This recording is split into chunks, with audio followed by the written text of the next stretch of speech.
Magandang gabi, Luzon, Visayas at Mindanao. Kayo nanonood ng Banatero sa SMNI. Ako po si Banat Bay. At ako naman po si Coach Oli. At ako naman po si Boss Dada. At let me be the one to introduce our guest for tonight. Naku po, matagal na po namin itong nakasama at ngayon excited po kami dahil may bago itong tinatahak. Magandang gabi po sa inyo, Sir Attorney Jimmy Bondo.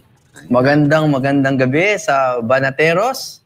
Sa wakas, natuloy din po tayo, Boss Dada, Banat Bay, Coach Oli, maraming salamat. Gusto ko lang unang sabihin na napakaganda ng show nyo at hindi po paninipsip to. Napakaganda ng show nyo. Alam nyo kung bakit? Bakit? Lahat naman po ng mga show biased, pero hindi umaamin. Kayo at least aminado kayo. Ay, siyempre. Siyempre, ano na yun, matik na yun. Tayo po tayo naman Hindi, joke lang yan, hindi kayo biased, pero I really think you're very effective, a very effective platform. Ayan po, at ito pong si Attorney Jimmy, hindi ako sanay, attorney. Pero Attorney Jimmy Bondoc ay isang senatorial aspirant. At saka talagang ako, for me, itong guest natin ito, sa sobrang tagal na nating nakasama ito, talagang nakita ko yung pagbabago nito mula sa 2015-16, yung nangangampanya po tayo, kay Pangulong Duterte, kasama na ho natin ito. Talagang lahat ng kampanya ni PRRD na andoon nito. At ito nga, sa mga hindi pa nakakakilala sa'yo, pero sure, lahat ng mga viewers natin dito nakakilala ka na. Sino ba si Attorney Jimmy Bondo? Yan yata ang pinaka mahirap na tanong. Sa tuwing na-encounter ko yan, kasi napakahirap pag-usapan ng sarili, no? Pero in a nutshell, ako po, maraming din naniniwala dito, pero ako yung pinakakaraniwang taong makikilala niyo. I am you. I come from a middle class family. Nakapag-aral po kami sa Ateneo pero hindi kami mayaman. So nagsikap ako sa pag-aaral, nasa honors class po ako noon. May raming nahahambugan doon pero totoo po kasi, honors class ako. Nag-music ako ng maaga. Tapos nagnegosyo. So I would call myself a self-made man bago pa man dumating ang politika. Pero nung pagdating po nung 2015 at nakahanap ako ng presidente na gusto kong itaguyod, all out ako, to be honest. With my music, with my own resources, and with my name. Yun ako. That's how simple I can put it. Wala hong sobrang special sa akin. It's just that I have always been honest. Yan ang pinakamalaki kong puhunan. So siguro doon natutuwa sa akin yung Duterte side ng politika na lagi kong sinasabi ang totoo sa kanila at ako ay napapagkatiwalaan nila even in the government position that they entrusted me with.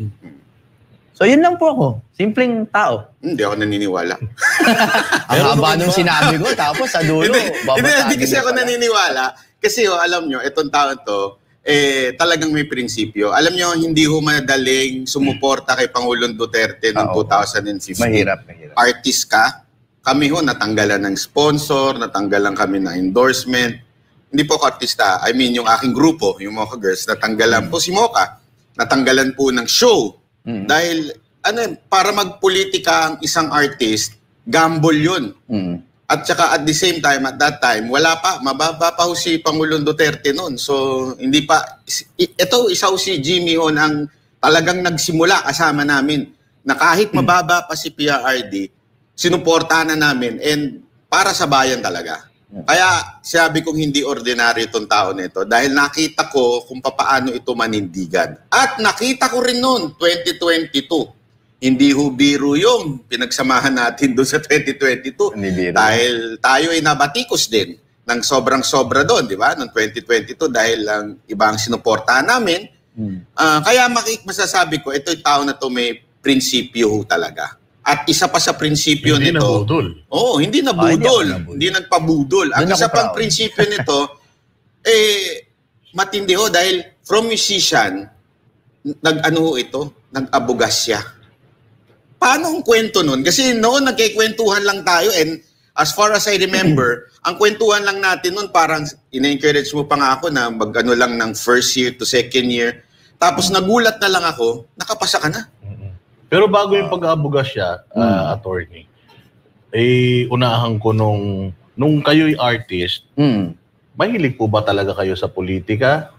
Oo, kasi alam nyo, dahil walang social media noon, hindi naman nila nakikita that I had been involved in national elections as a singer. Ganun tayo pare, sila Mocha, ganun, no? Kasi dati pa naman, kapag gusto kong manindigan sa isang candidate, kahit local pang elections, kumakanta ako. Yun yung service ko sa kanila sinasamahan mo na. Okay. And alam ni Banat Bayan na yung pagsama mo pa lang sa campaign, malalaman mo na lahat ng issues ng bayan. Kasi ulit-ulit mong naririnig yung warring opinions no? Pero walang social media masyado noon. So hindi nakikita ng tao na I was, sabihin na nating kalahating aktivista. No? Pero primarily, musician pa rin ako talaga noon. Ngayon, nung pumasok kasi si President Rodrigo Roa Duterte, nakasabay ng pagsabog talaga ng politika on the internet globally. 'Di ba? Talaga namang ngayon lang nangyari 'yun Nung kahit panahon po ni Pinoy, may konting social media, pero talagang 2015 sumabog. So, doon lang nila nakita yung aking activism through my music. And then bakit law si Attorney Jimmy Bondoc? Yun po, maniwala man yung iba o hindi, akala ng iba parang gusto ko kasi talaga tumakbo or what. Hindi ko naman sinasabing wala yun sa isip ko. Pero ang totoo,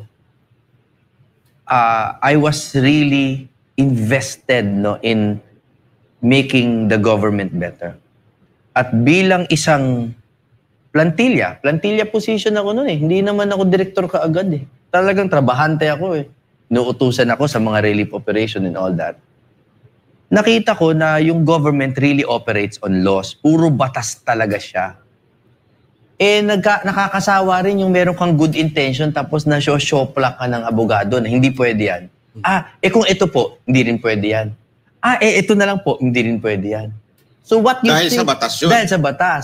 So what you think is logical and will help your fellow men, hindi pwede dahil sa batas. So sabi ko, hindi pwede to. Kailangan stumep up ako. So nag-aral ako. Tsaka, remember at that time, all of us believe na magtutuloy-tuloy yung Duterte from father to daughter. So sabi ko, mag-i-invest ako lalo para kung ako'y manatili sa posisyon na to, I'll become better and better at public service.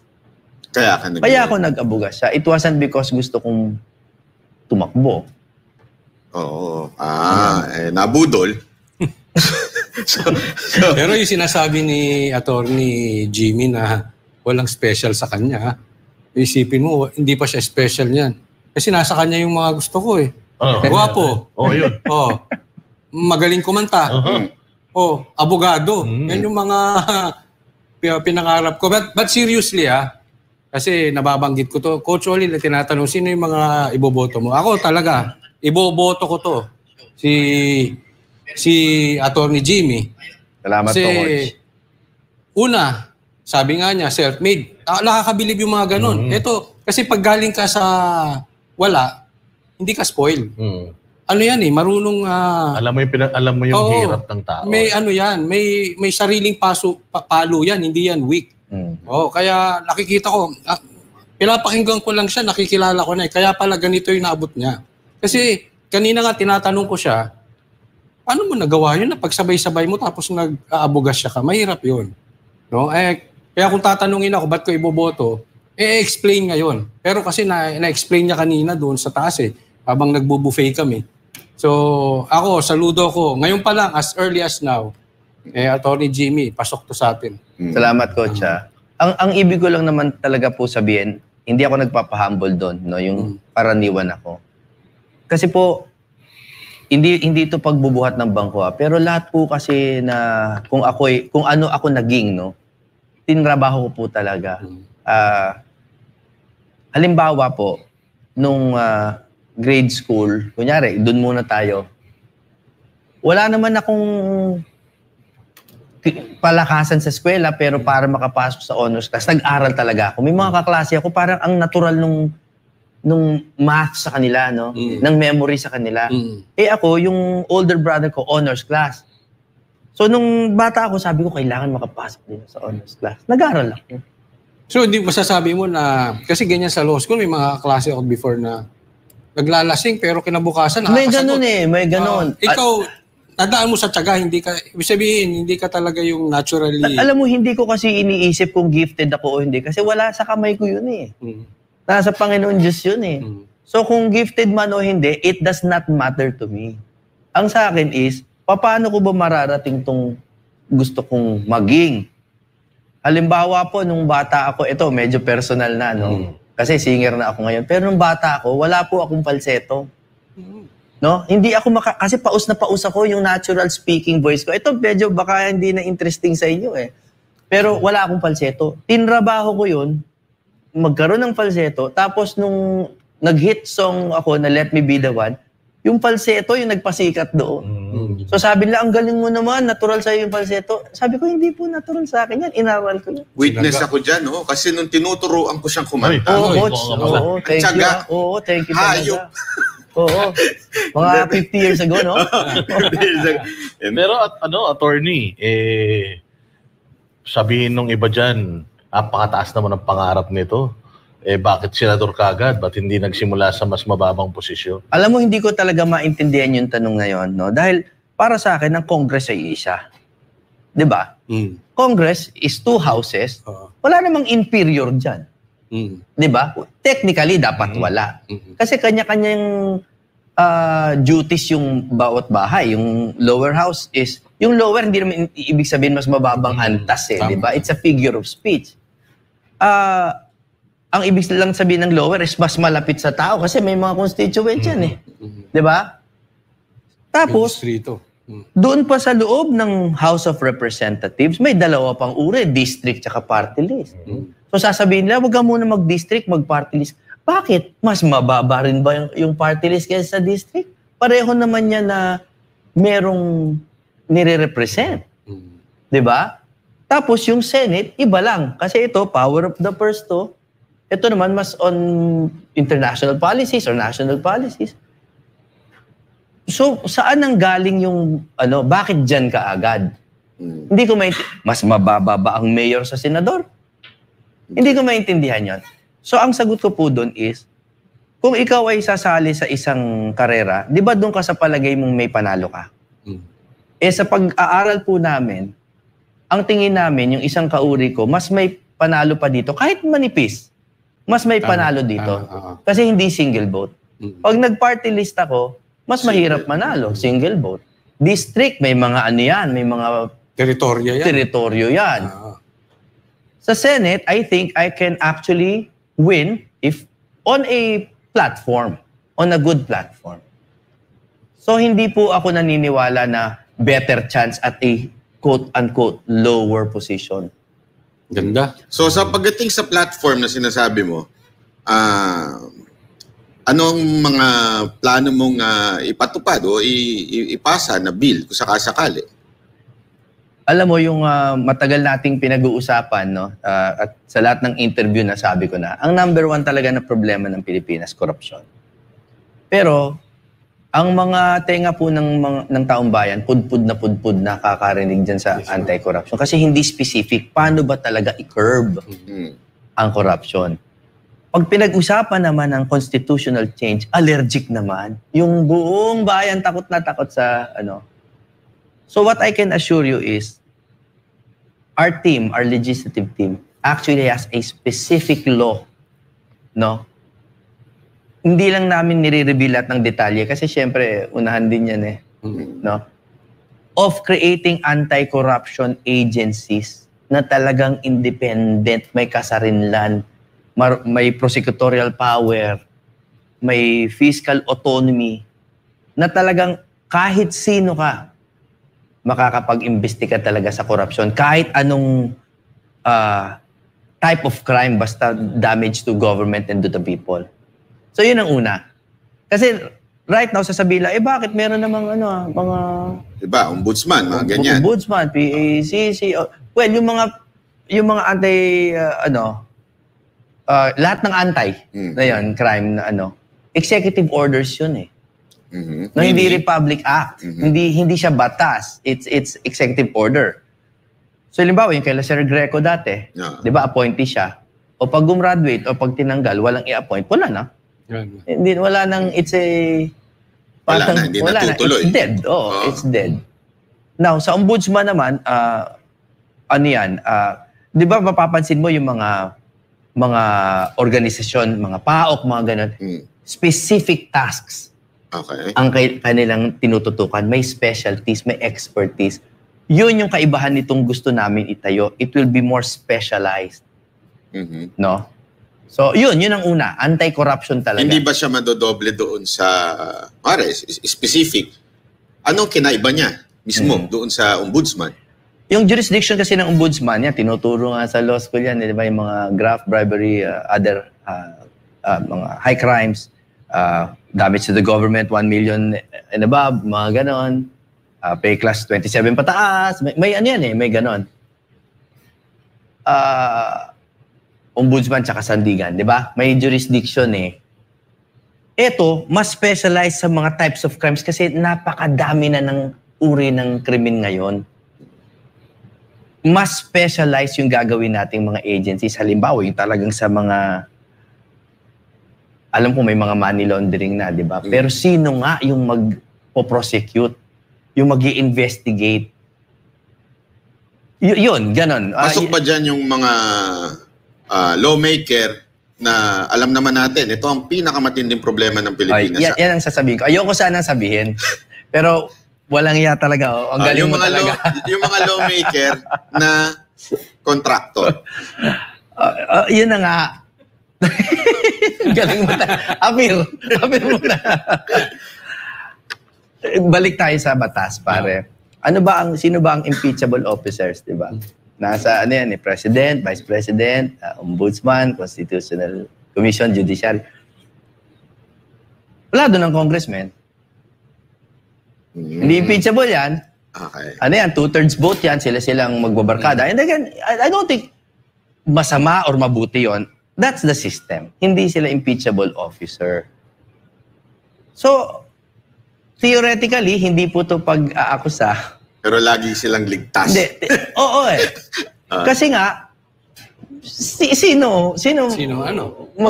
Sila taga-impeach Hindi. Sila taga-impeach. Again, hindi ito accusation, please ha. Wala sanang ganon. Hindi ito, si Banabay kasi. Hindi po ito accusation, pero we are all adults here. We know how the government works. Reality lang. Qui custodiet ipsos custodes, di ba? Who will police the police? So, yun lang.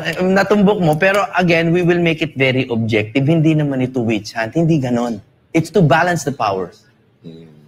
Ingat na ingat pa naman akong sabihin niya na ano. Hindi kasi alam nyo, yan isa sa problema ng bansa natin. Di ba? Ang problema sa bansa, tama yung sinasabi, wala magpupulis dun sa pulis. Meron nga, supposedly, yung speaker, for ethics, sana yung mga tao niya, paano kung yung speaker mismo yung tiwali? Di ba? Ako na lang magsasabi. Halimbawa lang naman. Hindi ko naman sinabi si Romualdez yun. Pero halimbawa lang. Okay? Na yun ang tiwali. Wala na. Ano yung itsura ng Pilipinas? Ganito. So, ang punto lang natin dito, sinasabi nga ni attorney, na dapat iyon na masilip din. Masakop din. Di ba? Masakop ng ahensya na hindi ba kailangan ng ng pagbabago ng konstitusyon yan? I don't think so. Pero to be honest, mahirap ito ipasa. Kasi nga, it's like you're asking Congress to pass a law to police themselves. Di ba? Pero hindi naman kasi siya specialized sa Congress lang. I hope that the Philippines will be wise enough to elect a good batch of congressmen now, lower and upper, para at least magkapag-asa naman tayo mag-create ng ganitong klaseng batas. Otherwise, hindi na po tayo makakaligtas talaga sa korupsyon. Pero maganda yung sinasabi ni attorney kasi alam nyo, sa totoo lang hindi ho ba tayo nahihiya? Tayo ang pinaka-corrupt na bansa ngayon dito sa Asia. Di ba nakakahiya ho nun? Isipin nyo yun kaya nga may tanong dito ito medyo malupit na tanong. Agree ka ba sa death penalty ng mga corrupt? Alam mo, matagal ko nang usapan namin yan even internally. ang kailangan nating unang ayusin, kasi wala namang problema sa death penalty, lalo na may mga deserving talagang mamatay Sa totoo lang, no? Madami yan. Meron talaga. No, really, because we have ang plunder nga punishable by death Kaso nga, the death penalty is suspended. But the truth is, and I'll be very honest, hindi ko po hinahabol ang boto nyo. Kailangan kasi talaga natin muna ayusin yung buong prosecutorial system natin to make sure na wala namang made-death penalty na hindi naman dapat patayin. Kasi sa totoo, marami pang pingas yung ating sistema. So I think we are a few generations away from imposing the death penalty. Yan po ang honest kong palagay. Pero kung totoo ba na dapat pinapatay ang plunderer, abay oo. Pero remember, Hindi we kaya cannot... maubos. Matira kayo.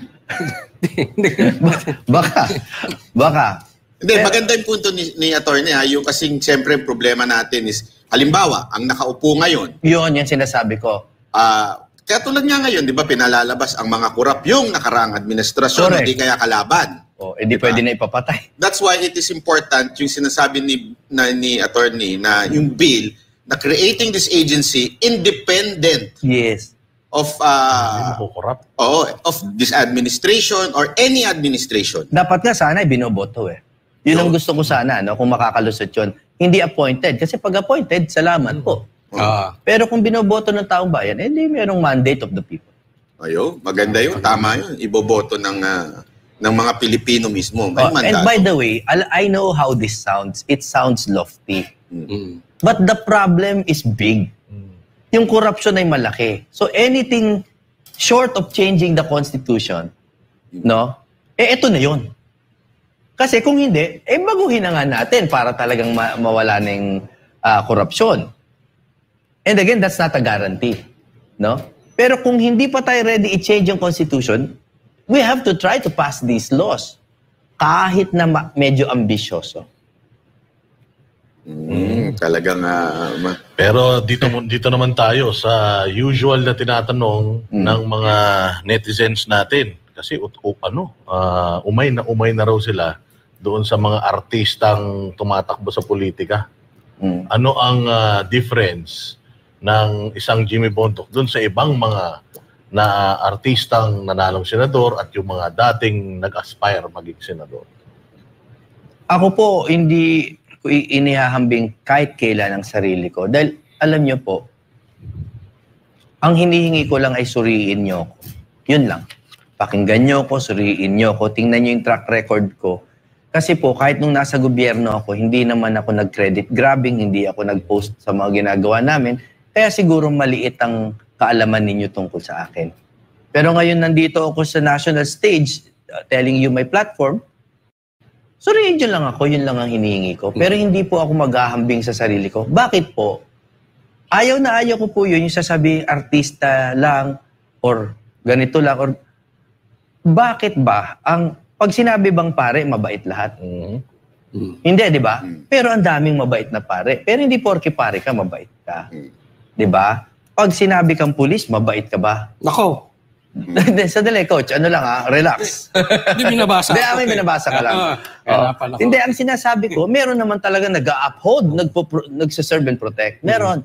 Pero hindi porke ikaw ay nasa isang kategorya, ay yun na yung uri ka na tao. So pag sinabing artista, ibig ba sabihin puro laki sa layaw ka lang at luho lang ang inaasikaso mo? Hindi po. Napakaraming artista na talagang may mga matataas na hangarin para sa bayan natin. Vivian Velez. Ang talino. Pwede nga mag-congressman yan pero ayaw tumakbo Hindi, sinasabi ko lang. Pero hindi, maraming ganong urang tao. In fairness, para lang, kasi ang problema talaga dito kay Jimmy, hindi ko ito mayabang. Ito honestly, nung panahon ni Mocha sa OWA, tumutulong sa OFW. Mocha?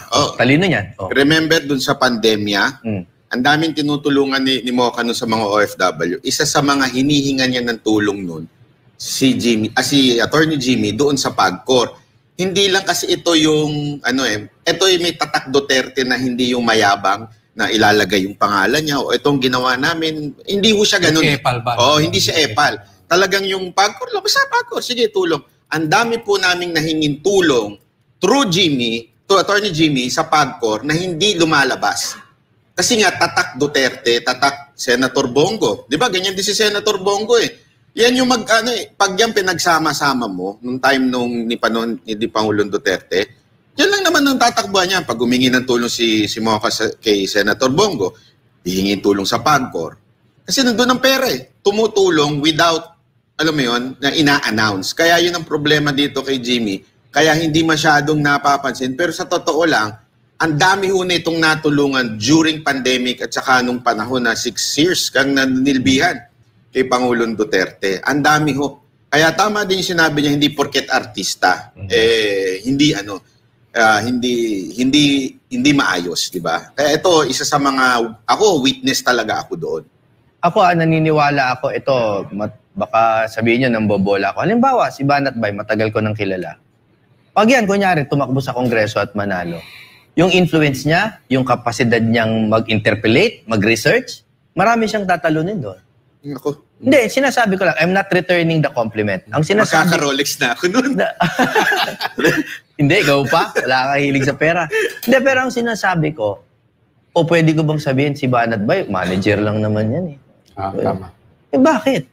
Bakit? No? Ang sa akin po, suriin niyo po ako at sana po suriin niyo rin yung ibang kandidato. Kahit po abogado ko, suriin niyo. Baka naman abogado ko pero wala namang kwenta. Depende po sa inyo yan. Pero suriin niyo ako, bigyan niyo po ako ng kahit sandaling panahon ninyo at baka may kwenta naman pala ako. Pero nasa sa inyo yon.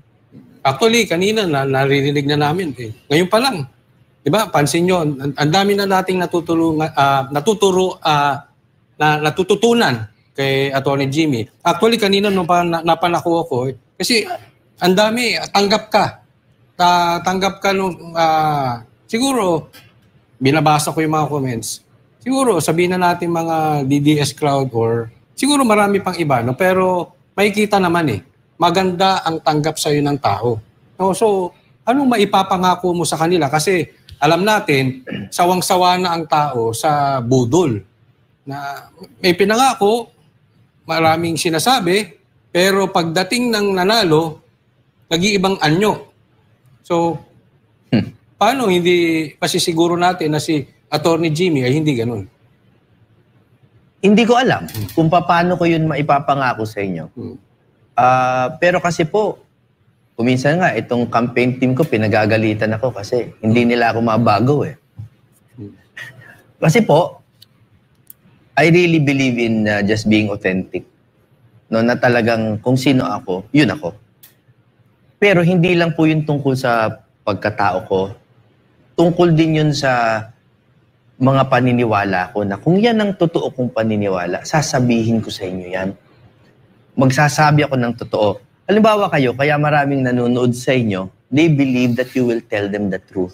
Kasi nakita ko na si Banat Bay lalo na, kasi matagal ko nang kilala, na kahit dating kakampi, pag nakita niyang alanganin, titirahin niya talaga. No, kasi nga po, if you operate on principle, walang kaibigan, di ba? Pag mali talaga. Meron tayo niyan sa media, kayo yon.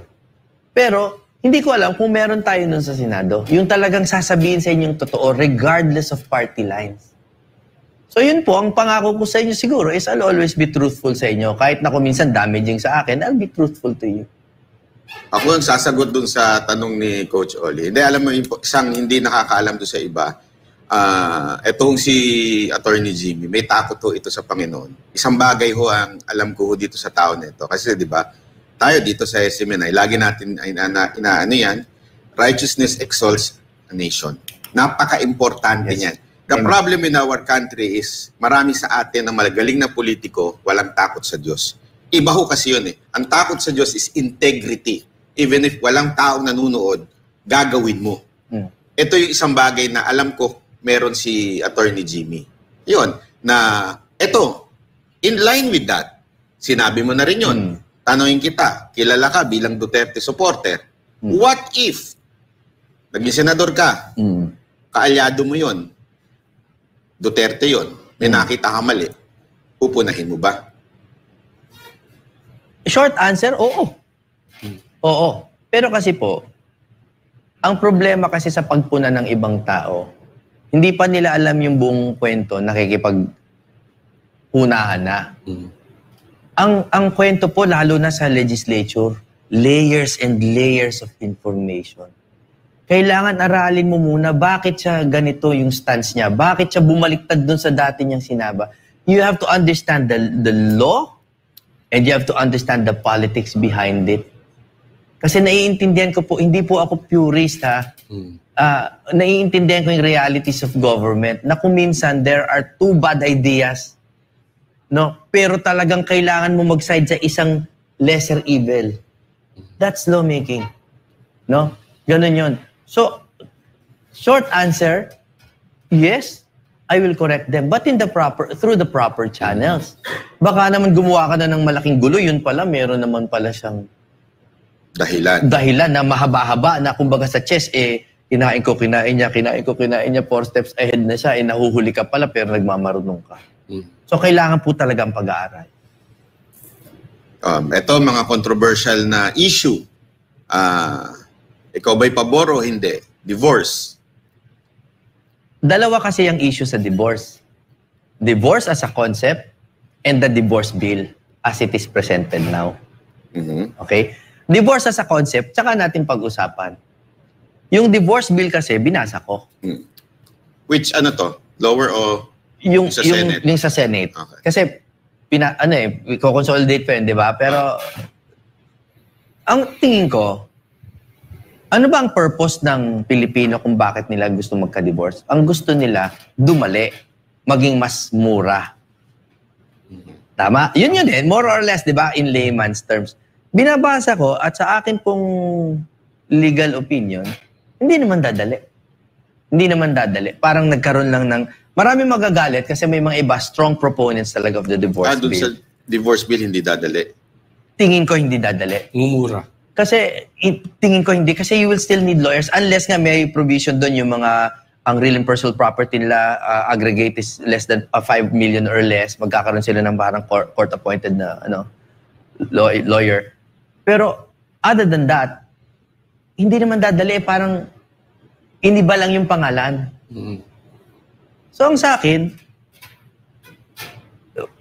aralin pa natin. Aralin pa natin kasi ang gusto nga natin, dumali. Pero hindi naman dumali to the point na isang whim mo lang, pwede ka na maghiwalay. Ayaw mo rin nun, di ba? Gusto niyo ba yun? Hindi, ako iba suggestion ko. Ano? Kunwari naging ano mo ko, consultant mo ko, ano? Expiration ng marriage. Renewal na lang. Diba, every 3 years. Mahal mo pa ako. Repair pa ulit tayo. Ito nga yung sinasabi ko. Dun sa mga tao na kunyari gusto talagang padaliin yan. Kasi ako, ayoko dumali. Ang gusto ko lang maging mas madali dun sa mga nararapat. So again, kailangan mas gumaling yung investigation ng gobyerno. Kasi ini-investigate ng gobyerno kasi may state interest sa marriage eh. So, katulad ng sa korupsyon, dapat dito dumali at bumilis din yung investigation dun sa mga dapat naman talagang maghiwalay na. Doon tayo mag-focus. Kasi ito yun, attorney. Sa nakikita, halimbawa, 20 years na silang hiwalay. Yan. May kanya-kanya ng anak, may kanya-kanya ng kasama. Yes. Ano to? Paglaban pa? Hindi, naniniwala akong pwede na dapat talaga paghiwalayin sa totoo. Pero again, Mihingi ata siya ng advice. Oo nga, teka sandali lang. Hindi, parang hugot ba yun? O halimbawa lang? Halimbawa lang. Parang nakalibre ka ng professional siya. Hindi, ang sinasabi ko po, halimbawa yung ganon, sinasabi mo sa akin yan as a matter of fact. Established fact na 20 years na silang hiwalay. Pero bago ka makarating nga sa korte na ma-establish yung fact na yun, na totoo nga 20 years na silang hiwalay, na walang kolusyon, ang tagal para lang mapatunayan sa korte na totoo yun. Yun ang dapat bumilis. Diba? Para pag talagang may evidence, sige, paghiwalayan na natin. It's the investigation. Pansinin nyo, sa lahat po ng mga ating issues talaga, it's really finding out the truth. Yun ang role ng investigation eh. Parang kayo, investigative journalism, finding the truth. Pero yung divorce as a concept, kanya-kanya na yan. Those are moral beliefs. Gusto ko yung mga nadidinig ko. Ito, kay Attorney Jimmy, no? Yung tungkol naman sa mandatory drug test sa mga matataas na opisyal. Sa lahat, dapat? Yun na nga, yung problema, kung wala lang talagang constitutional violation, dapat talaga ganyan. Pero kasi, there have been Supreme Court decisions on that na you cannot expand the requirements provided in the Constitution. Pag sinabi ang ganitong opisyal ay dapat, kunyari, natural born, 40 years old, di ba? Residency, 10 years. Yun lang eh. Nasa konstitusyon. Nasa Constitution eh. Hindi mo pwedeng sabihin, and by the way, drug test. Pero hindi ba pwede magpasa ng batas patungkol dyan? The spring cannot rise higher than the source, ang sinasabi nila. Kasi ang source mo yung Constitution eh. So hindi ka pwedeng humigit doon. Do I agree with it? Siyempre, dapat may mandatory. So I think ganito, huwag siyang gawing mandatory para ka mahalal. Pero gawin mong mandatory. Pag nahalal na. Pag nahalal. Tingin ko yun ang pwede pag-usapan. Medyo, ano pa rin yun, a bit hairy. Pero mas tingin ko mas lulusot. Maganda yun. Kasi tama yung sinasabi ni Attorney Jimmy na sa Constitution kasi, wala yung requirement. So, hindi pwede ilagay yun. To get elected. To get elected. Pero once you're elected, pwede na. Bakit? Tingin ko lang Hindi, sa tingin ko rin kasi kukuha ka nga ng ng LTAP. Kailangan mo nun eh. Correct. Required yun by law. Ibig sabihin, pinayagan yun. Yes. So, pwede din gawin ito.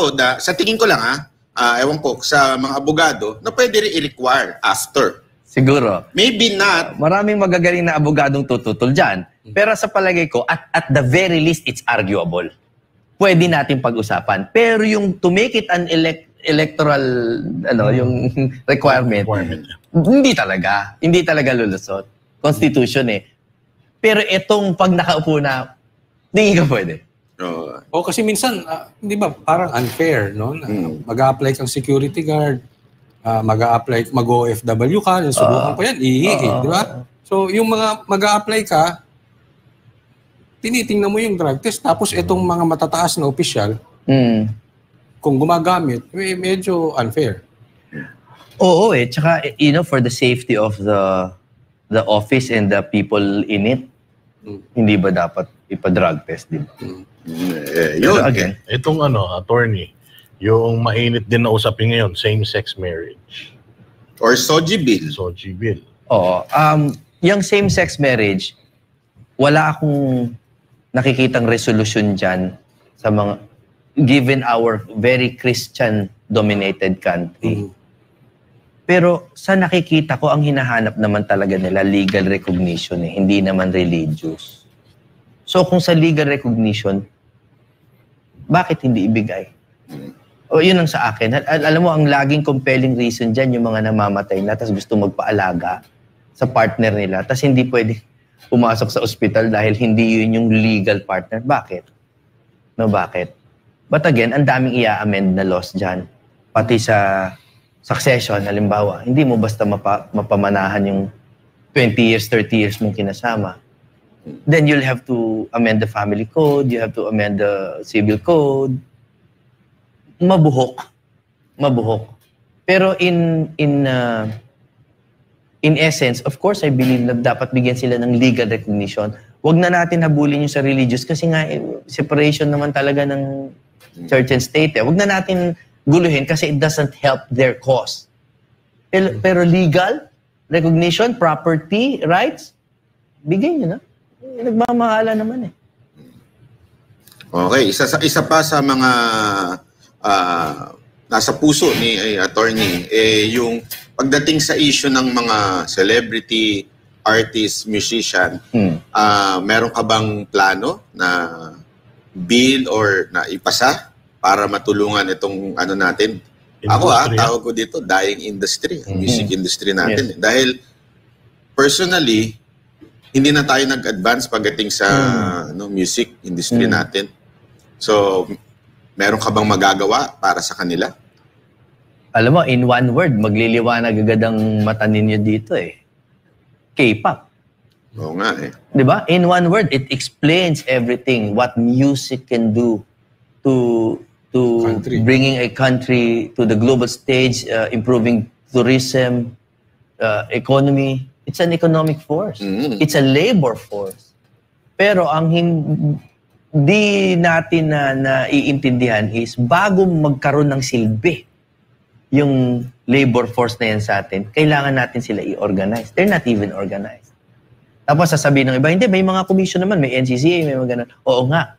Pero yung performing arts, no? And yung mga live performers na talagang yun ang trabaho, iba pa yun eh. Iba pa yun sa mga cultural dancing, iba pa yun. It requires a certain body para sila bigyan ng mga minimum wage, lagyan ng...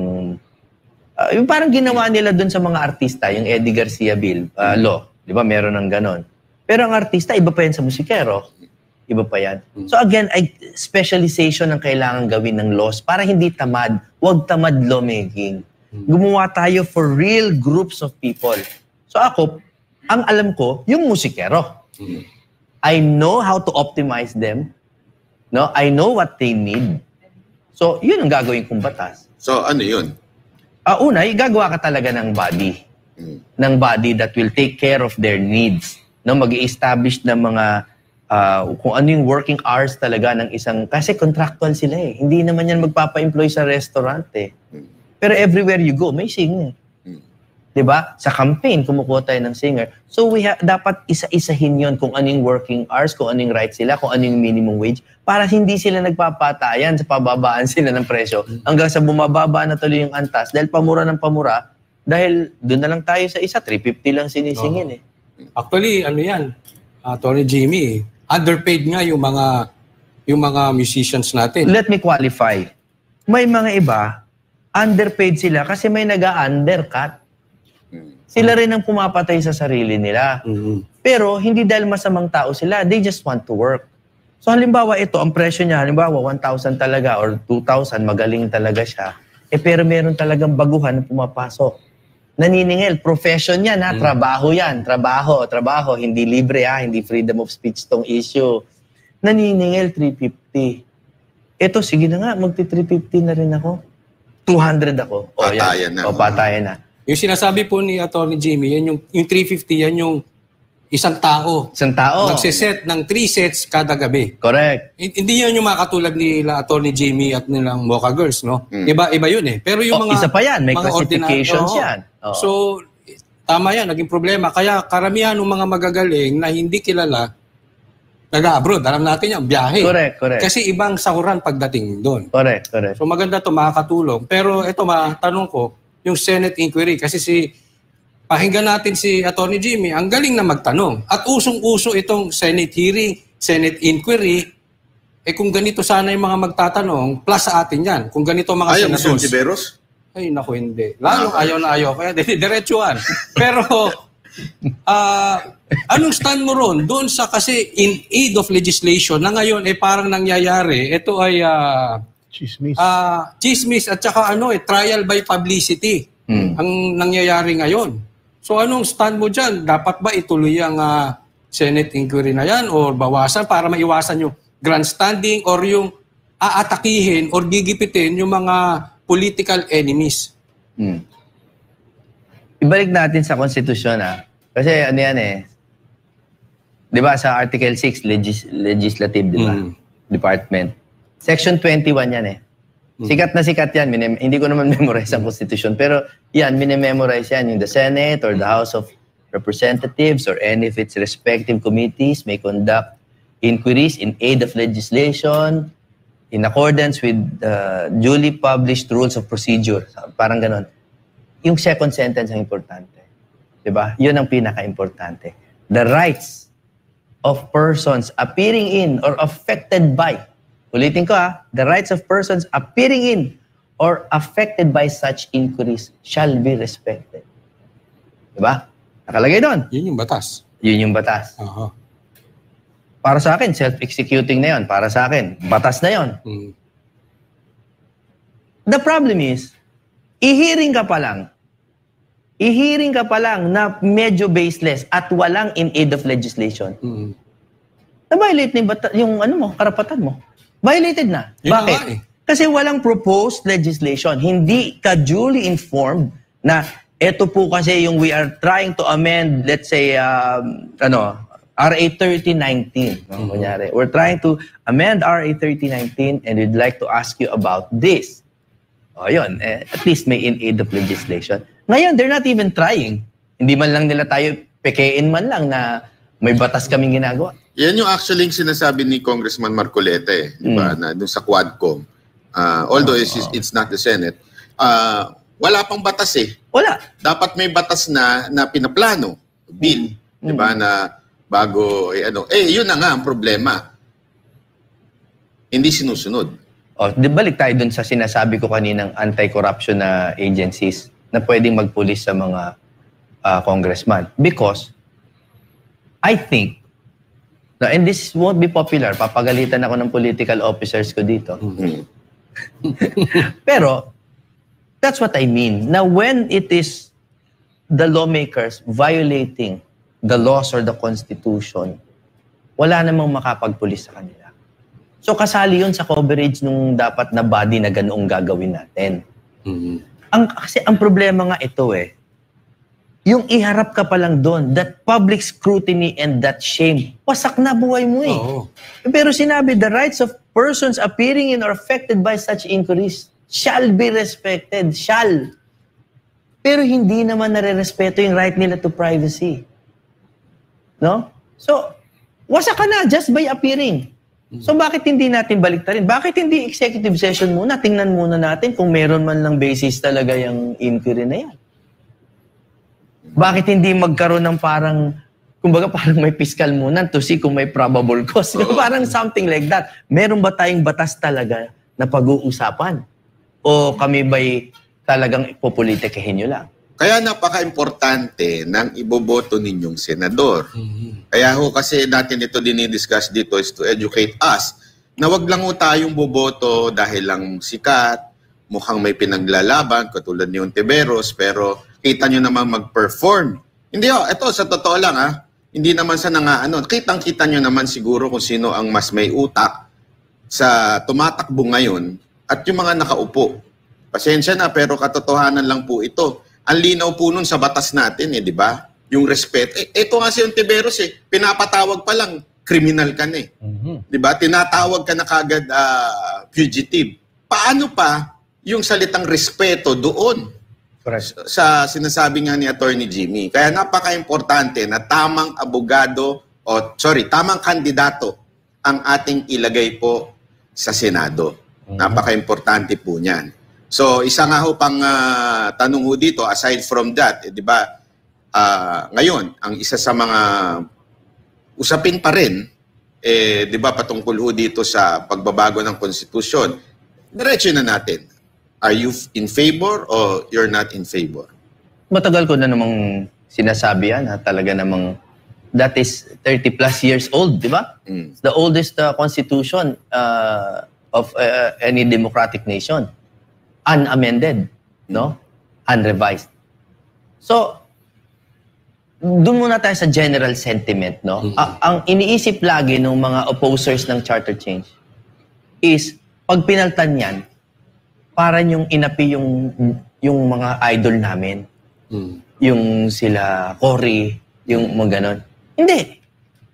We're just evolving. Wala pa nga halos internet nun The internet at that time was its inception. So wala ka makikitang computer man lang na word dyan sa Constitution. Yun pa lang, updating pa lang Dapat gawin na natin. Number 2, there have been thousands of cases in Supreme Court jurisprudence, in jurisprudence, na pininpoint na kung ano yung mga vague sa Constitution. Why don't we start with that? Na kung na-decide na ng Supreme Court na may mga malalabo dyan, easily amendable, ba't hindi na natin i-amend? Kahit dun muna. No? At kung may babaguhin man dyan, ang isa kong uunahin dyan talaga is yung Article 17 on amendments and revisions. Dapat tanggalin na yung mga phrase na parang once every 5 years lang siyang pwedeng baguhin and all that. Dapat pwedeng baguhin yan. Hindi kaya, attorney, medyo delikado. I mean, I agree. No? ano na yan eh. Outdated. Matanda na eh. Outdated Kaya na, lang, obsolete na yung iba. timing, baka hindi kaya magamit yan for term extension at alam natin medyo Yes. pumuporma na yan. Correct. Kaya nga ang sinasabi ko, sa totoo lang, I'm not hopeful, no? Hindi naman mukhang madali. Kaya nga iba talagang sinasuggest the extreme na mag-revolution na lang daw. That's what they say. But that's why we should just isolate at least kung anong easily amendable at gawin na. Pa-prove muna natin na kaya natin siyang baguhin. Wala munang revision. Amend muna. I-amend natin. Huwag natin baguhin yung mga terms. Doon muna tayo sa economic provisions kung gusto nyo. And the mistakes, kasi may mga mistakes. Pinoint out na ng Supreme Court yung mga mistakes. Or yung mga vague. Hindi mo alam kung voting separately or voting jointly on certain matters yung dalawang bahay. Linawin lang natin yung mga ganon. Relax muna tayo sa federal, although I'm in favor of that. I've been open about that. I've been open about my desire for parliamentary. Pero revision na yon, mabigat yon. Let's just prove first na kaya nating baguhin yan.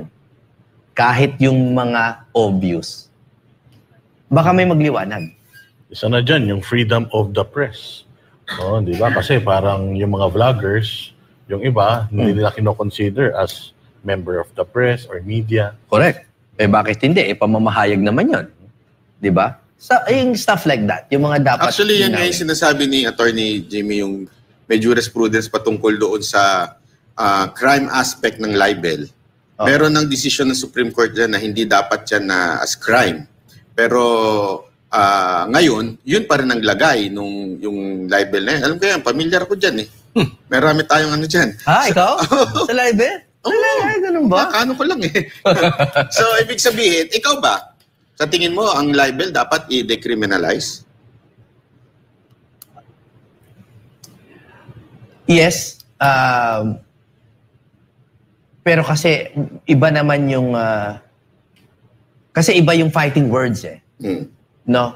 Meron talagang words na talagang halos... kunyari, sedition na. Words lang din yon. Pero, I think it's the degrees. No? Pero yan naman, pwede naman sa revised penal code na lang yan pag-usapan. Hindi naman kailangan yan sa konstitusyon. So that's easier to change. No? So I just think we have to recognize the degrees of speech. Iba-iba yung degrees. No? Pero kapag mga against politicians, ang dami ng ruling dyan na ang politicians should not be onion skin. No? US versus Bustos yan. Sikat na sikat yung US versus Bustos, di ba? Nabati ko si Congressman Zaldico. Well, speaking of yun naman, kanina doktoran ko yung sinabi mo, banat ba yan? Yung mga nasa gobyerno ngayon na para mas magagaling pa yata na yung mga kumakandidato pa lang. Example, si Pastor Apollo Kibuloy, tumakbo siya bilang isang senador. Yung nasa Department of Justice, yung ASEC sa Department of Justice, sinasabi na it's a mockery of the democracy. Yung pagtakbo ni Pastor Apollo Kibuloy. So, ikaw, sa personal na opinion mo, ang isang tao ba na kinakasuhan pa lang, dapat bang, or pwede bang tumakbo? Or matatawag mo bang mockery yon sa demokrasya, yung pagtakbo ni Pastor Apollo Kibuloy? Yung iba nga, convicted na, senador pa. Congresswoman pa. Ano yan, convicted child abuser. Matakbo pa. Alam mo, napaka-simple ng sagot dito. You cannot thwart the will of the people. Hindi niyo pwede talaga i-disenfranchise ang voters. As a matter of fact, yan ang laging issue even dyan sa mga dynasty issues or whatever. Ang kailangan nating ayusin talaga, yung electoral system, so that at least sure tayo na yung nananalo ay yung talagang binoboto ng tao. No? So ang sa akin, let people run. Let them waste their money if they want to waste their money. Let them run. Ano bang problema tumakbo sila? Basta maayos yung electoral system. Pag sila ay binoto, then they deserve to be there. Sino tayo para... At kung may krimen sila, ituloy pa rin yung kaso. Total, abandoned na yung Aguinaldo Doctrine. Yung sinasabi nilang Kapag nahalal ka, condoned na yung dati mong mga administrative offenses, wala na yun. Na-overturn na yun nung, yung Carpio Morales versus Binay and Court of Appeals. So, ibig sabihin, tumakbo ka. Kahit may kaso ka, tumakbo ka. Pero, tuloy yung kaso kung gusto nyo ituloy. Attorney Jimmy, ito ay lagi kong tinatanong sa mga na-interview kong tatakbo. No? Tanungin ko na rin sa iyo, kung sakali lang naman, yung mga pinangako mo, yung mga binibitawan mo, ay hindi mo matupad. Kasi sawa na nga ang tao sa budol eh. Ikaw ba, are you willing to resign na hindi ka kapit ko na magpukusang loob ka? Hindi ko nagawa, hindi ko nagagawa yung aking trabaho, resign ako. Okay. I will answer na mahaba-haba ha. Mahaba-haba. Go. Ang trabaho po ng tao sa Kongreso, lower or upper, ay hindi lang naman magpasa ng sarili niyang batas. Ito rin ay bumoto sa batas na sinasang-ayunan niya na makakabuti sa taong bayan. And you can actually be of service kahit na politically baka mahina ka pa, you cannot yet sponsor a bill. Kasi ano rin yan barka-barkada rin yan sa totoo lang. No? So, on my maiden voyage, hindi ko po talaga pangako yan na maipapasa ko yung mga gusto ko. Pero sisimulan ko. Pero you will stand on. Kasi yung iba, ang tatayuan ko yan. Nanahimik na hindi. Ako kumontra pa dun sa kanilang... Hindi ako shy type, pare. Hindi ako tumatahimik talaga. Alam mo, sa totoo, yung sinasabi ko sa inyo, karaniwang tao ko, hindi po pa humble yan. Karaniwang tao lang talaga ako. Pero, bilang karaniwang tao, nakapagsalita ako at dininig naman ako ng no less than the President of the Philippines. Alam mo, naniniwala naman ako na may some form of democracy pa rin namang umiiral sa bayan natin. That if you talk some sense, may makikinig naman sa'yo. Hindi lahat, pero meron. So ako, tatayuan ko lahat ng mga sinasabi ko sa inyo na campaign promises. Susubukan ko ipasayan and I will learn. Kasi merong learning curve yan na kailangan mo matutunan kung sinong kakaibiganin mo doon. And that you can pass laws without corruption. Kasi ako talagang ayoko ng corruption talaga. Pare, galit na galit talaga ako dyan. So, kung hindi ko pa maipasa lahat yan, I'll try at least one. Gusto ko at least one. Halimbawa, yung anti-hospital detention ko na platform yun. Susubukan ko talaga ipasa yun. Tingin ko kaya ko yun eh. But, more than that, may ipapangako ko that I will vote according to my conscience and really in the interest of the people pagdating sa ibang batas na dadalhin sa mesa namin. Ano natin yan, yung sinabi mo anti-detention. Can you further explain kung ano yun? Kasi para importante nating malaman kung ano itong gustong ipasa ni Attorney Jimmy dun sa anti-detention.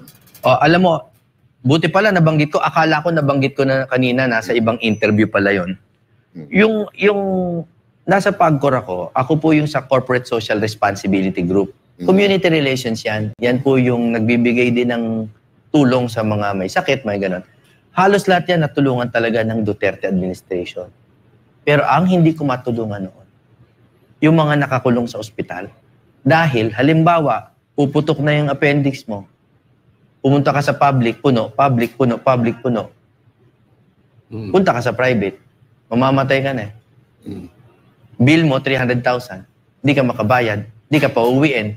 Ang kwarto, 5,000 a day. Uutang ka ng 5,000, mababayaran mo yung today. Bukas 5,000 naman. 300. Mamaya isang buwan ka nang nandun, kilala ka ng lahat ng doktor. That's detention. Right? Pero, merong RA 9439, yung Anti-Hospital Detention Act, na nakalagay doon na bawal mag-detain ng pasyente na hindi makabayad except if you stayed in private rooms. O ba't may ganun? Exception. Ba't may ganun? Ako doon talaga, nakikita ko na yun yung problema sa batas na yun. So I think that's easily changeable dahil I think imprisonment for a debt is just not proper. It's not constitutional. So yun lang, tanggalin yung batas na yun. So ano ngayon ang gagawin? E di ipopropose natin na i-strengthen yung triage system sa mga ospital na alamin na pag talagang ito at the brink of life and death, tanggapin nyo na. Tapos gumawa tayo ng pondo sa sa ating budget, Sasaluhin go. saluhin. Kasi alam nyo, binilang namin kung ilan lang naman yung nangyayaring ganyan na cases sa isang taon. Kung minsan 73, 105, ganun lang. Kaya na yun. Kaya nang saluhin ng isang provident fund yun or something, di ba? Kaya yun. Kaya nga maganda yung ginawa ni Senator Bongo dyan. Yung nagkaroon siya ng hearing tungkol dyan. Oo. Hindi na yung single, di ba? Ibig sabihin kasi dati Single illness, sa PhilHealth, isang beses mo lang pwedeng gamitin. So ngayon, pwede mo na laging gamitin. Ayun, magandang nangyari, pwede mo nang gamitin yung PhilHealth. So, Correct. that would help yung hindi ka pwedeng i-detain kahit sa private. Kasi pala ngayon, pag private, hindi natin alam yun. Di ba? Oo, hindi nga nakakalusot kasi nga isang linya lang siya sa section 2 yata yun nung Maliit pa yung font nun, ano? Hindi, ganyan, ginagawa talaga eh. Di ba? Minsan pagka para mailusot, di ba? Hindi masyadong pansin. Alam nyo, ito yung interesting eh. Siguro idodrawing ko lang, no? Para sa mga mahilig sa batas dyan. Sa konstitusyon, nakalagay talaga sa Bill of Rights, wala kang pwedeng makulong for a debt. Tapos na yun eh. Pwede na yun ang gamitin natin. Self-executing na yun. Nagkaroon ng 9439 na sinabi, walang makukulong for a hospital debt. So, okay, pareho lang. Except those... Merong ano. Paano may tutoy tayo dun sa except na yun? Oo. And that is what creates the problem. So maganda yan, mga kababayan, pag na-amend ni Senator Jimmy na ma-amend dyan, kahit pa paano, malaking tulong po niyan. Malaki talaga sa mga kababayan natin. Sorry, linawin ko lang. Kaya ako talaga gusto yan na panindigan kasi nakita ko yan personal. Yun yung problema ko. Kinaharap ko yan personally tapos wala akong magawa dahil every time pupuntahan ko yung pasyente, hindi ko siya ma-donatan kasi hospital bill, parang weird yung kanyang classification. Ano ba to? Utang ba to? Hospital bill ba to? Wala kang mabigay na letter of guarantee? Gray siya eh. Bawal din ang letter of guarantee? Kasi there was a time na parang it was discouraged eh. No? So, hindi ko na malaman kung paano ko tutulungan. So, mag-donate ka ng 5,000. Saan mapupunta yung 5,000? Wala, kinita lang ng ospital para sa isang araw sa kwarto. Kawawa naman, napaka-pobre naman ng tao. May sakit ka na, May sakit pa. Actually, magaling na. Kuminsan magaling na pero nakatambay pa rin siya sa ospital. Yan ang kinagandahan kay Attorney Jimmy kasi alam niya yung mga hindi katulad nung pasensya na po, hindi naman sa may mga ibang tumatakbo kasi na laki sa layaw, mayaman, walang kaalam-alam sa sistema. Pag-aaralan pa lang pagdating doon. Si Attorney Jimmy, ang tagal din po sa gobyerno nito, alam niya yung kalakaran, kung ano yung kulang at kailangan ma-amend. So, importante po yun. Isa sa mga criteria na hanapin natin sa tumatakbong senador. Sabi nga dito sa netizen natin, regarding doon sa yung liquidation by certification. Ayan, pabor ba kayo na ilabas lahat ng inyong mga resibo? Siyempre, ano yan, yung concurrent resolution yan, di ba? Yung number 11 yata, 2013 or something like that. That is an example of lawmakers making resolutions in their favor. Kasi ang liquidation tsaka ang certification are opposed concepts. Ang liquidation is specifying. Sinespecify mo kung saan napunta yung pera. You're giving it a cash value. Di ba yun ang liquidation? Di ba? Actually, nanggaling yan sa liquidate. Yung pag nagbenta ka. Di ba? Pag nagbenta ka, nagkakaroon ng cash value kung ano yung ginastos mo. Yun ang liquidation. Ang certification, blanket. Na parang, hindi, okay yan. Ayos yan. Ginastos mo ba ng tama? Yes. Yun lang ang certification. So, opposed yun. Generic lang, Opposed yun. Boss Dada, Para mong sinabi doon, that is specification by generalization. Parang ganun. Hindi tama eh. Pakicheck mo nga yung relo ni Attorney Jimmy. Baka Ano ba relo ni Attorney Jimmy ngayon? Kaisa-isang tanda to ng aking ama. Rolex ito ng daddy ko. Who, by the way, that anniversary niya October 10. Pero naman karapatan to. Sa tindi ng hit song nito. Alam ko, budget nito. Yung panahon na, grabe ho. Ito, isang galing din sa netizen natin from Kinusap. Efren. From Hindi, alam nyo, ito para lang sa grabe yung budget nito nung Let Me Be The One, pambihira. Bayad din ang bumili Hindi, ng maganda. dalawang relo. Alam, maganda makita Pero rin. sila yung mga performer na pag pumunta sa isang bar, ginigiba yung dingding para magkasya yung mixer nila. Ano yun eh, and totoo yung bar na yun, kung nalulugi na, kunin mo to para siguradong mapuno. Naalala niyo yung mga panahon na gano'n? Alam po namin yan kasi yan po yung pangari, kukunin kami. Tapos tatanong, sino ba magandang kunin para mapuno? Si Jimmy Bundok, sigurado puno yun. Pero ikakwento ko lang, kahit nung nag-hit song kami at maganda naman yung kita nun, may pera po naman ako talaga noon, kumikita na ako. Pero by nature, hindi talaga ako maluho. Itong relon to, pinaghatian namin ng daddy ko. Kasi parang nagkaroon kami ng chance, yan, makakabili tayo ng Rolex. Tapos ang kotse ko for the longest time, second hand, kasi ayoko may utang. Ayoko may utang. Hindi rin ako maluho sa damit. So sa lahat po ng properties ko, ito lang ang mahalaga. And tama naman si Banat Bay, meron naman akong kinita. Pero hindi ko po ginastos sa relo, sa damit. Hindi ko kasi, not because nagpapabait-baitan ako, hindi ko lang siya hilig. Ang hilig ko noon, negosyante si hindi, attorney. property ang hilig Pag ko. yung susunod na guest natin, walang relo. Kasalanan ni Coach Oli. Lahat na lang Hindi. Alam mo ngayon si Attorney Jimmy may bar, di ba? Yeah, may bar meron, and restaurant. Aromata. Negosyante ito. Ito yung tipo ng ito yung artist na hindi yung one hit wonder. Ito yung artist na may utak na pag kumita, magnenegosyo. Star for all season. Ganun yun. Kaya nakita nyo hanggang ngayon, pag gumawa ng kanta, hit pa rin di ba? Ganun talaga ang nito, style ni Attorney G. Basahin maganda natin yun, itong Maganda yun kasi, at least ngayon, di ba? Paano kung nanalo? Tapos biglang, tinan nyo. At least ngayon pala, nakita mo meron na. Hindi, alam nyo, bago pa yung isa kong pangarap dati, lumabas sa Billboard.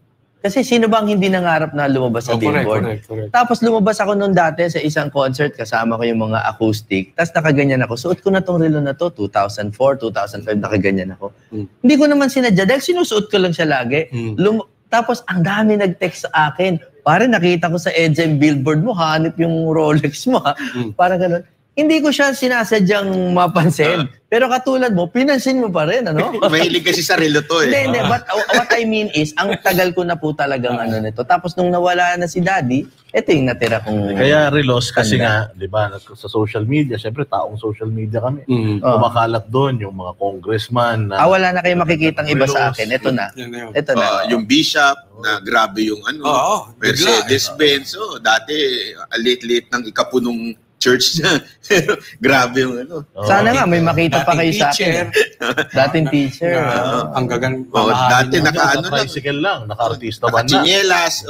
Ngayon, yung sapatos niya, kakaiba. Diba? Matindi Pero ito, kanina pa natin ito gustong basahin kasi fan na fan daw ni Attorney Jimmy to. Si Efren Uzares Jr. Magandang gabi po, Attorney Jimmy at sa mga banateros. Maganda po ang inyong topics ngayon. Masaya kami dahil hindi lang kayo isang singer, kundi abogado na rin. Naalala ko, sikat po ang kanta nyo noong high school kami. Lagi namin kinakanta ng mga classmates ko. Pa-shout out nga pala sa mga classmates ko sa Davao Central College. 4th year Faith Batch 2006. Ayan, mga sa kabatch ni Efren sa Davao Central College. Noong 2006, binabati ko po kayo ng isang magandang gabi at stay healthy. Nako, ito, isa pang tanong. Alam naman natin, tumatakbo si Pastor Apollo Kibuloy at talagang yung mga tao, tuwan-tuwa, ano? Kung halimbawa ba, sir, mahahalal si Pastor Apollo Kibuloy bilang isang senador, ano po kayang gusto nyong hawakan ni Pastor na komite kung siya'y mananalo? Alam mo, sa totoo, matagal ko na ring alam ang pagkatao ika nga ni Pastor that he is really pro-poor. Talagang ganun kasimple. No? Tsaka yung the best of the Duterte principles talagang pinanindigan niya. So I really think anything aligned sa mga Duterte principles na komite, pwede niyang pasukin. As a matter of fact, yung nangyayari sa kanya ngayon, he can use that para maayos niya yung mga committee either on sa mga police or sa good governance or kung ano, anything that applies to yung personal niyang nararanasan ngayon. Who will police the police? Yun. Kasi nakikita niya ngayon kung saan yung error dun sa sistema, and he can use any of the committees, no, para ma-improve niya yung, para hindi na uulit or hindi mangyari sa iba yung ginagawa sa kanya ngayon. Tatawa si boss. Public order, pwede sa... Ikaw ba, kung sakasakali, anong gusto mong hawakang komite? Ayan. Hindi, ako naman, sa totoo, syempre, hindi naman ako ilusyonado at ika nga sinasabi ko sa inyo. I'm willing to be vice chair muna sa mga committees on health, halimbawa kaila Senator Bongo, kasi malapit talaga sa akin ang health eh. Alam nyo kasi yung health, pag nandiyan ka na sa point na talagang buhay na, wala ka ng kakayahan tulungan ng sarili mo eh. Yung trabaho, dapat yan tulungan talaga ng gobyerno, pero may kakayahan ka pa eh, magtrabaho eh. Pero pagdating sa health, doon ako na-expose 6 years, yung taong nakakita na ako ng mga middle class, naghihirap eh. At kayo, I'm sure may mga kilala kayo, may pera naman, may trabaho, nagkasakit, ubos! Years and years, decades of dedication to a craft, ubos sa isang sakit, isang cancer. At the very least, dapat sinasalo ng estado yun. Yun lang. Yun muna. Kaya napakalaking issue ng PhilHealth, pare. Kailangan talaga yung health ayusin natin. Actually, yan ang pinaka-isang pangit sa Pilipinas eh, yung health system. Talaga, kailangan talaga. Sa ibang bansa, wala kang worry eh. Di ba pag nagkasakit ka, enjoy ka pa nga eh. Kasi kahit pa paano, sagot ka talaga. And I mean, sa health, I also mean preventive ha. Yung talagang ano tayo ng programs na talagang turuan ng tao na umiwas sa chichirya. Kahit magalit pa mga sponsor, huwag na natin isipin yun. Hindi kasama dyan yung mga nose lift. Hindi. Preventive. Ito, sabi nga dito, I personally experienced that emergency na they didn't accept my father dahil VIP room na lang yung available and we were declined because hanggang ngayon ba, nag-exist pa rin tong ganitong I've told you, dyan ako talaga exposed pare. Kasi unang-una, Hippocratic oath, di ba? Ng mga doktor. Talagang dapat pagalingan to do no harm, di ba? Hindi, ang problema kasi, at ito problema naman ng mga ospital, ang tagal sila bayaran ng PhilHealth. Yun nga. Kaya nga duktong-duktong. Because of corruption eh. Yun, duktong-duktong talaga. Pero at the very least, alam nyo, nakita ko naman, kaya pa natin ihiwalay ito ng konti sa issue na yon. Dahil may mga tao naman na kapag nandyan niya, may triage nurses naman who can tell na pare life and death to. And to take them out of that, tanggalin lang muna sa life and death, tapos dali na sa nararapat na ospital. Pero pag life and death na, hindi na dapat pinag-uusapan ng financial capacity, pare. Ganun kasimple yung aking pinopropose. Alam nyo, sa totoo lang, ito si Attorney Jimmy, dapat nag-mayor to eh. Hindi, kasi nga, kung mapapansin ninyo, parehong-pareho sila ni Yorme din ng approach in terms of sa mga tao. Ito yung mga, pag hindi natin inilagay sa Senado, panghihinayangan ninyo. Kesa sa maglagay tayo sa Senado na nag-a-appear lang sa mga sitcom para maiboto, diba? Tapos, mahilig pa sa bata. Nasa billboard pa yung... kanina kaya ako natatawa eh. Kasi ito si Randel Bunagan nag-message dito. Dito nag-private message pa. Dapat implement child support, matic deduction sa sweldo, kagaya dito. Kasi taga-Amerika eh. Ikaw talaga, gusto mo matalo yata si Attorney Jimmy Bondoc. Loko-loko talaga to si Randel Bunagan. But anyway, sir, final message natin sa mga botante.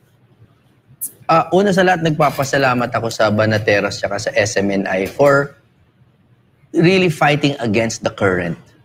Alam niyo po, marami sa atin ang nakaranas na niyan. Yung lumalaban ka kahit hindi uso yung paniniwala mo. Madali pong ipaglaban ng uso na paniniwala. Pero kapag hindi uso, it really takes integrity and the love for God and the love for country. So I really thank you guys, not just as your guest, pero as your co-Filipino. Salamat, pinaglalaban niyo yung Pilipinas. Sa mga nanonood po, educate yourselves po. Even about me, wag niyo pong tanggapin lang lahat ng sinabi ko. Sana po suriin niyo kami. At wag pong magpadala lamang sa mga survey. Tingnan niyo po talaga kung ano yung kailangan ng bayan natin. And lastly, sabay-sabay po natin talaga ipagdasal sana yung bayan natin because I really think we're in some kind of trouble. And the 2025 elections will either cure those problems or lalong lalala. Kaya mag-ingat po kayo sa iboboto ninyo. Coach Olin, banat? Siguro para sa akin, hindi dahil nandito si Attorney Jimmy, pero sa totoo lang, dapat bago naman. Iba naman kasi bakit natin ipapagpatuloy yung pagboto doon sa mga dati ng politiko na wala namang nagawa. Kung hindi lang manggipit at mang-api at maging sakim sa kapangyarihan, pero pag tiningnan mo, wala naman nagagawa. Bigyan natin ng pagkakataon yung mga bago na hinub na. Ako naniniwala ako na hinub na si Attorney Jimmy para maging senador. And hopefully, pagkaroon pa tayo ng mga maraming katulad niya na dyan sa legislative, especially yung ang dami nating problema dyan sa mga Senate hearing na yan. So, eto na. Ngayon, nasa sa inyo kung palalagpasin nyo pa ito. Boss Dada. Ako, naloko na tayo noon. Siyempre, ang dami ng mga naibotong mga kandidato na alam natin hindi naman karapat-dapat na nandiyan dyan, ipinipresenta ng Banatero sa inyo yung mga kandidato para, at inaalam natin kung ano yung kanilang mga magagawa para sa bayan, para inyong pagpilian. So, vote wisely pagdating ng eleksyon, hindi lang porket sikat, anak ni ganito, anak ni ganyan, namatay yung asawa, ano na natin yan, tapusin na natin yan. Kung sino talaga yung makakatulong sa atin, doon tayo. Yun. At ako naman, itong gustong-gusto ko yung sinabi ni Attorney Jimmy na 2025 will make or break our country. Na malala na ho talaga ang nangyayari sa bayan natin at napaka-importante ng mga susunod na leaders ng ating bansa. At dahil dyan, alam nyo, marami siguro nagsasabi sa inyo, naku, hindi kaya mahirapan si Attorney Jimmy na manalo dahil alam naman natin sa Pilipinas, kung sino yung sikat, kung sino yung may pera, siya ang nananalo. Kaya nga po, kami po'y nananawagan, yung mga ganitong klaseng interview, mga ganito, i-share po natin even if hindi ho sila Duterte supporter. Mas importante nga po na hindi sila Duterte supporter, i-share natin kasi hindi naman po tatakbo si Attorney Jimmy dahil siya ay Duterte supporter. Tatakbo siya kasi meron talaga siyang magagawa sa bawat Pilipino na nangangailangan ng boses nung nanggaling sa baba. Isa ho yan si Attorney Jimmy. Kaya i-share ho natin, wag lang ho i-share na sa social media, i-PM natin, copy link natin, ibigay ho natin sa messenger sa mga kaibigan natin kahit hindi po natin paniniwala sa politika o kakulay, i-share ho natin para ho makita nila sino ba itong si Attorney Jimmy Bondoc. Maraming salamat po at sa susunod huli natin. Thank you, Attorney Salamat Jimmy. po sa inyo. Bago tayo magtapos, para naman sa ating Christmas countdown. Naku po! Yan, Ilang araw 71 days na lang. 71 days na. Papasko na. Ninong. Tayo dyan. Banat ba'y pautang nga, hindi pala nakukulong ha. Oo, 71 days. Okay. Kita po tayo ulit mga Banateros dito lang sa SMNI. Pag tama, palakpakan. Pag mali, banatan. Ako po si Banat Bay. At ako naman po si Coach Oli. Ako naman po si Boss Dada. At ako naman si Jimmy Bondoc. Ayan. Maraming salamat po para sa Diyos. Diyos Pilipinas nating mahal.